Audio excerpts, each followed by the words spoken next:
I wanted to talk about this acoustic, but also I guess the theory, the philosophy of learning how to play guitar. Now, this acoustic guitar was modified by Satan himself. I'm not going to lie to you, it really was the Dark Lord. He did a job on this, and as you would expect, Satan is not the most dainty person. I suspect that this guitar was originally supposed to be purely acoustic. It's made by a company called Lindo. But when it came in, the owner said he had bought it for his child, and the child was learning to play guitar. And he had plugged in a cable there to the socket, and then everything just sort of fell apart. Upon closer inspection, that's when I started to realize that someone had done a real hack job on this. The curvature here, the radius of this part, the jack and the battery, it should have been maybe over here where the radius was a lot tighter. The hole that got cut out was just horrendous, and it was falling out because the hole was just too big in places, so I had to shore that up. Same sort of scenario goes for this. It just doesn't follow the curvature of the guitar, so you can tell that these were put in as an afterthought, aftermarket, whatever you want to call, not done by the original manufacturers. If they were, then if I was talking to a guitar tech friend of mine, or to friend singular, like I have more than one, I would have said, yeah, it's horrible. It's a disgusting, horrible guitar. But here at R&R Workshop, we don't see horrible. What we see is an opportunity to make it a little bit nicer. So the father got in touch after I had told him, you know what, you should probably just cut your losses. This thing is not going to play right at all. Another issue was that the saddle was sitting quite proud in the bridge. So the piezo strip that had been installed was, fairly hefty, fairly tall, and the saddle was almost just wanting to fall out. So the channel there just wasn't deep enough. So really, what this guitar should have done, what should have happened to it was that the channel should have got routed a little deeper to fit both the piezo and the saddle, so that it fits deep enough, not too deep, but just deep enough. And the controls should really have been different, and they should have been installed properly.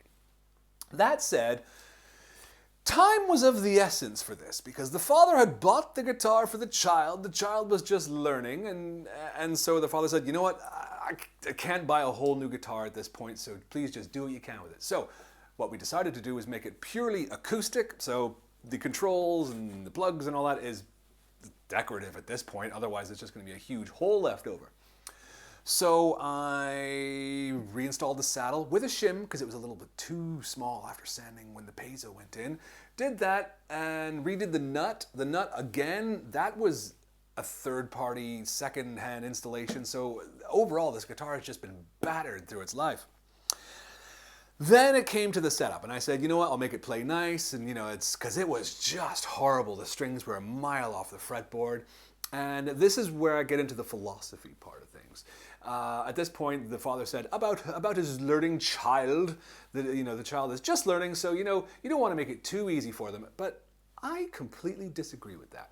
If you were just learning how to play guitar, even a beautifully set up guitar, it's going to hurt your fingers. When you're learning to play guitar, you're taking in all kinds of new tactile information. It's so fiddly, so fidgety, what you do with this hand, what you do with that. The coordination required to play guitar is really taken for granted by people who've been playing for a number of years. When you first cast your mind back to when you first started to play guitar, you sucked. We all did. We were terrible. And it was impossible. How am I going to get my fingers to do this and these fingers to do that? So something that you build up over time, and eventually it's second nature to you. But when you're first starting, it's hard. Don't make it any harder. And I said to the owner at the time, the strings were so high, it's like, this is like a punishment. Don't do that. If you're learning to play a guitar, take it easy on yourself. Don't take that advice that says, you got to build up the calluses. You're going to build up the calluses anyway. Don't make it too easy. Like, I wouldn't play with 8-gauge strings, because as soon as you go up to 9s or 10s, then you're in for a shock. But hey, you know what? Even if you want to do that, disregard my advice. I would say treat yourself, pamper yourself when you're first beginning to play guitar, because it will get easier, but it's a real uphill struggle from the beginning. So, like I say, treat yourself. I think that's about it, really. This guitar ended up okay in the end. Purely from a playing point of view, obviously you can't plug it into anything, but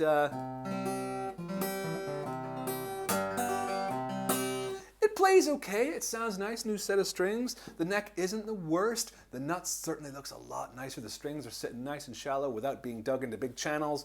Shaved off the top, polished it a wee bit, cleaned up the whole thing, oiled the bridge, oiled the fingerboard, and now it looks a lot nicer than it did when it came in.